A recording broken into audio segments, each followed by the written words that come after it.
On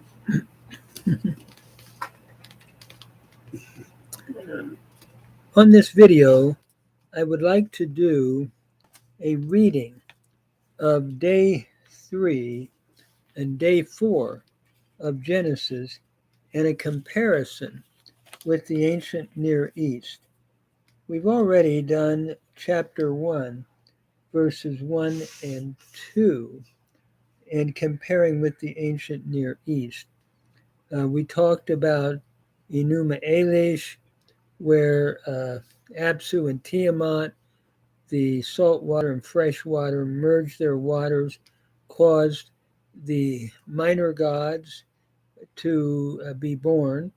And so we have a theogony of gods. We saw how um, actually Marduk was chosen to battle with Apsu, because Apsu sought to get rid of the gods, and Marduk battled with.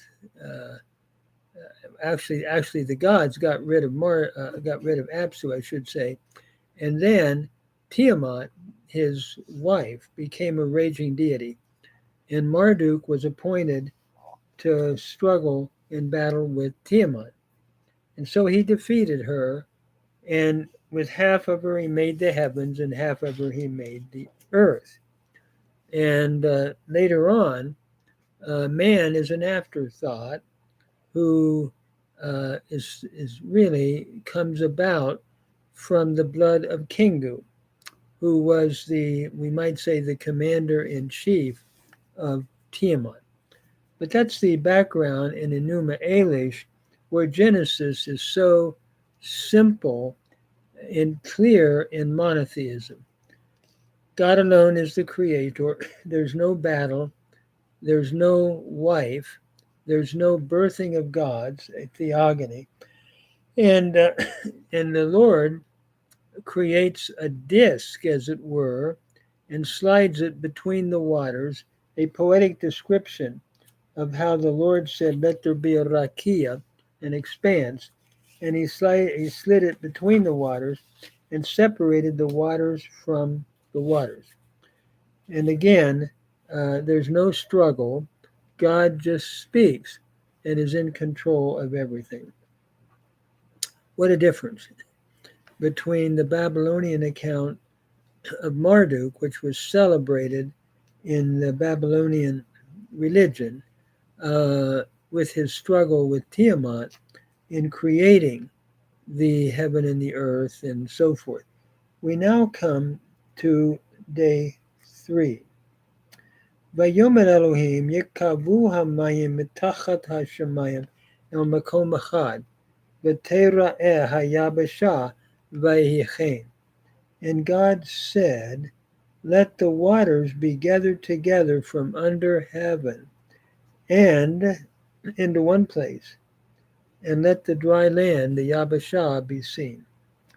So God just speaks, and he's saying, let the waters be gathered together into one place. I don't think that means just one location, but in the place, collectively, the one place where he wants the waters to be, and let the dry land appear. It is interesting to me that God is in control of the waters. And as we read on, Vayikra Elohim layabasha eretz, ulemikvei hamayim karayamim, vayar Elohim kitov. And God called to the dry land, and he says, your name's going to be earth. And to the gathering of the waters, he called seas. And God saw that it was good. So again, God is in control of the waters, and he is developing the seas where they're supposed to be. A couple thoughts from these few verses. The Hebrew Yabashah means dry land, let it appear. It's interesting later on in the book of Exodus, when the Israelites went through the Red Sea, the Sea of Reeds, the Reed Sea or the Red Sea, they went through on Yabashah, on dry land. So I always thought it was interesting that the God of creation is also the God of redemption. The one who creates the Yabashah, then at creation, the dry land uses it to bring Israel into deliverance through the Yabashah, through the drying of Yam Suf, or the Sea of Reeds, or the Red Sea. And I think that's an interesting point that is made by the use of Yabashah, comparing Genesis 1 with Exodus 15.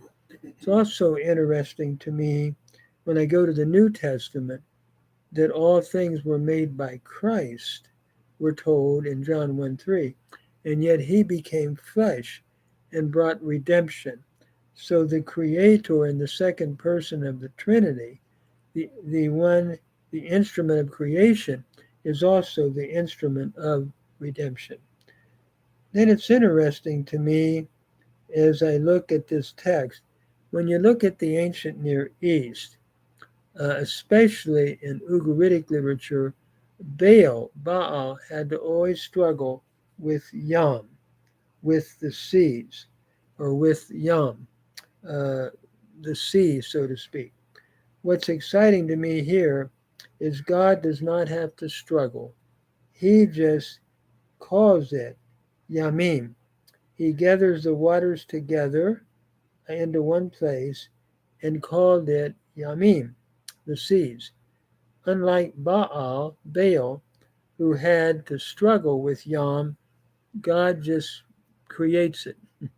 Again, the emphasis upon the Creator, looking at some of the ancient Near Eastern background, especially in the Baal and the Baal epic. Uh, then we go on, Vayomer Elohim, Tad She Ha'aretz Desha, Esev Mazria Zera, Eitz Peri, Osei Peri Lemino, Asher Zarovo, Al Ha'aretz Vayehi Chen.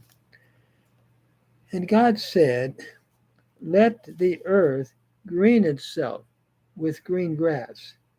Let it put forth grass, herb yielding seed, and fruit tree bearing fruit after its kind, whose seed is in it upon the earth. You have two types of seeds here, the grass type and the fruit that bears seed and upon the earth, and it was so. But Totsei ha'aretz desha, he makes the command, and now it happens. Esev mazria zera leminehu, ve'etz oseh peri asher zarovo leminehu, vayar Elohim kitov. And the earth brought forth grass, herb yielding seed to its kind, and tree making fruit, whose its seed is in it, the two types of seeds, to its kind, and God saw that it was good. So what I'm seeing here is God is the source of life, of fertility.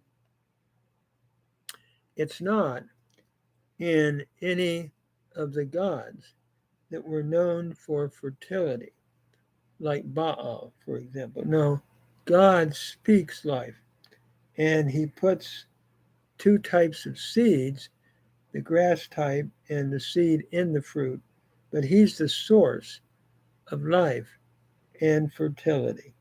And we're told, Vayehi Erev, Vayehi Voker, Yom Shelishi.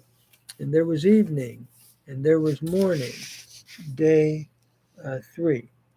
So what's interesting to me on this day is that God does not have to struggle with Yam, with the sea. He just speaks and tells it where to go, unlike Baal or Baal.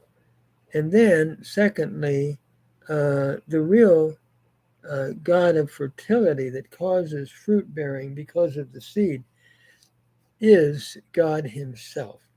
And as I look at the New Testament, there is that constant emphasis of life that is brought out, like in John chapter 1. In Christ was life, and the life was the light of man. And the seed that the Lord places in the heart of a believer causes new life, causes new birth in the New Testament. And so, looking at Genesis, it's striking to me to see a comparison with the ancient Near East, and especially with the idea of fertility and Baalism, and how Yahweh, how Elohim is the source of all life.